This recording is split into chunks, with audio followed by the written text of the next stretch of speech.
السلام على الحسين.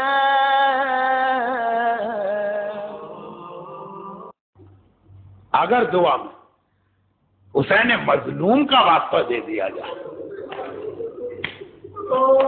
کیونکہ بعض مورخین نے لکھا ہے کہ پہلی سفر کو سیدانیوں کا قافلہ ملک شام میں داخل ہوا، تو کل کی جو مجلس ہوگی 20ویں کی مجلس، اور وہ شب پہلی سفر ہوگی، وہاں پہ یہ مصائب شام کی آئیں گے، تو کوفے کے مصائب آخری منزل میں. اور اگر دعا میں آپ حسین مظلوم کے ساتھ حسین کے اس گھرانے کا واسطہ دے دیں جن سے بازار کوفہ میں التماس دعا کیے گئے،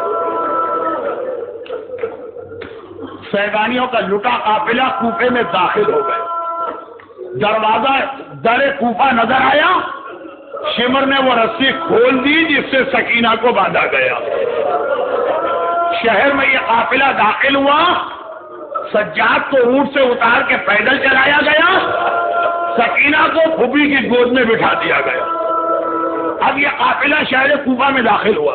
اب یہاں پہ دو باتیں، عمر سعد کو جلدی ہے دربار میں جائے اور انعام لے، وہ چاہتا ہے جلدی سے یہ قافلہ دربار میں یعنی دارالامارہ میں پہنچے.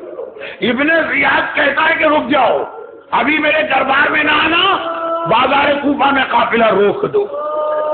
اور اس کی دو وجوہات، پہلی وجہ بتاتا ہے میرے دربار کی ڈیکوریشن اور سجاوٹ ابھی نامکمل ہے، پہلے دربار سجے گا چاہے محمد کی نواسیاں جلتے سورج کے نیچے بے محمل و ہماری کی سواری میں بیٹھی. دیکھیے عزاداروں میں کہتا ہوں، یہ بات بھی میں سمجھ لیتا ہوں.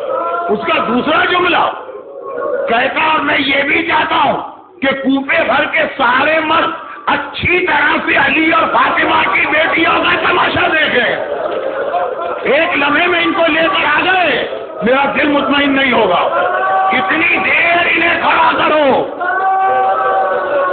کہ ایک ایک کوفے والا علی اور فاطمہ کی بیٹیوں کو دیکھ رہے. میرا مظلوم آقا جس نے کہیں معجزہ نہیں دکھایا، زینب کے چہرے پر سے نامحرم کی نگاہ ہٹانے کے لیے نوکے نیزہ میں تلاوت قرآن تاکہ مجمع کی توجہ ادھر ہو جائے. لیکن جیسا کہ کل میں نے کہا، لیکن میرے مسائل بھی ایک دوسرے سے مربوط ہیں. شہر کوفہ میں اکا دکا کچھ صاحبان ایمان بھی تھے. مالک اشتر کی بیٹی سجاد سے بات کر رہی ہے، وہ حبیب ابن مظاہر کی بیوہ شہزادی زینب کو پرسا دے رہی، مگر وہیں کہیں ایک ایسی ضعیف مومنہ بھی تھی جو مہینوں گھر سے باہر نہیں نکلی، اسے پتہ ہی نہیں کہ یہ کیا قیامت ہو گئی. حکم حاکم آیا کل ہر عورت مکان کی چھت پہ بیٹھے تو وہ بھی آ کے بیٹھ گئی. اور جب یہ قافلہ حبیب ابن مظاہر کے مکان سے آگے بڑھ کر بازار میں رکا تو اس کی نگاہ پڑی، جو سواری بالکل میری چھت سے ملی ہوئی ہے.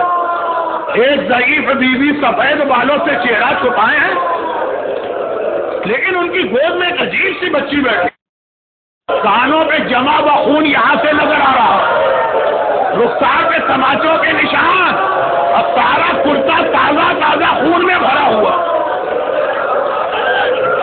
مگر اس سے پہلے کہ ام حبیبہ سمجھے کہ یہ کیا واقعہ، بچی نے سر اٹھا کے کہا پھوپھی اماں بہت پیاس لگ رہی ہے، کیا یہاں بھی پانی نہیں مل سکتا؟ زینب تو کیا جواب دے، اس مومنہ کا دل تڑپ اٹھا.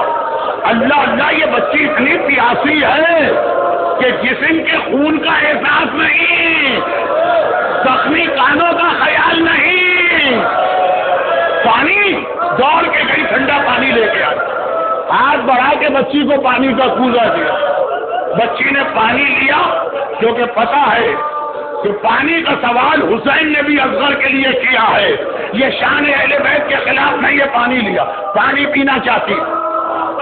ضعیفہ کہتی ہے بچی پانی پی لے، پھر میرے حق میں دو دعائیں کرنا، کیونکہ خدا تم جیسے یتیموں اور قیدیوں کی دعا کو بہت جلد قبول کرتا. بچی بہت چھوٹی ہے مگر مشکل کشا کی پوتی ہے. جیسے ہی سنا اس مومنہ کی بھی حاجت ہے، فوٹو کے قریب ٹھنڈا پانی آیا تھا، ہٹا دیا. بتا تیری دعائیں کیا ہے؟ پہلے تیری دعا، پھر سکینہ اپنی پوری کرے. کہا میری دعا تو ایک ہی تھی, تجھے دیکھ کر ایک دوسری دعا بھی دماغ میں آئی, دعا کر خدا میرے بچوں کو تیری طرح یتیم و قیدی نہ بنائے. اللہ اللہ. سکینہ نے ننھے ننھے ہاتھ جوڑے, خدا بندہ میرے بابا کے کٹے سر کا واسطہ, میرے چچا عباس کے کٹے ہوئے بازوؤں کا واسطہ, جو یتیمی اور اسیری سکینہ پر آئی ہے, مومنہ کے بچے اس سے محفوظ رہے. ہاں اب تیری دوسری اور اصل دعا کیا؟ کیا بس اب ایک ہی دعا, بہت بوڑھی ہو گئی, زندگی کا بھروسہ نہیں, مرنے سے پہلے ایک بار خدا مجھے مدینے کی زیارت کا موقع دے. سکینہ تو دعا کرنے لگی. زینب نے دشمنوں کے شہر میں اپنے شہر کا نام سنا, چونک کے سر اٹھایا, اے ضعیفہ مدینہ کیوں جانا چاہتی؟ کہا مدینہ میرے آقا علی کا شہر ہے, میری شہزادی فاطمہ کا وطن ہے. زینب نے فرمایا لیکن اب نہ علی ہے نہ فاطمہ. وہ مومنہ کہتی ہے تو کیا ہوا, علی کا بیٹا میرا آقا حسین تو ہے, فاطمہ کی بیٹی میری شہزادی زینب تو ہے, اپنا نام سنو. کہا کہ اے ضعیفہ خالی زینب کا نام سنا ہے کہ زینب کو پہچانتی بھی ہے؟ ام حبیبہ بڑے فخر کے ساتھ کہتی, بھلا کیسی بات کرتی, پہلے تو ہر سال بیوی کی زیارت کو جاتی تھی, اب بڑھاپے نے مجبور کر دیا, بھلا میں زینب کو نہ پہچانوں؟ اسے نہ سن رہا, کوئی نامحرم متوجہ نہیں. زینب نے چہرے سے بالوں کو ذرا ہٹایا, اے ام حبیبہ دیکھ کے پہچان, میں فاطمہ کی بیٹی زینب تیرے شہر میں آئی ہوں. بخاری ایک جملہ, مصائب ختم, ایک جملہ. ام حبیبہ نے زینب کو دیکھا, تڑپ کے کہا شہزادی آپ کی چادر چھن گئی, آپ کے بازو میں رسی بن گئی, میرا آقا عباس کہاں چلا گیا؟ عباس کی بہن کے بازو میں رسی, ہائے میرا آقا عباس.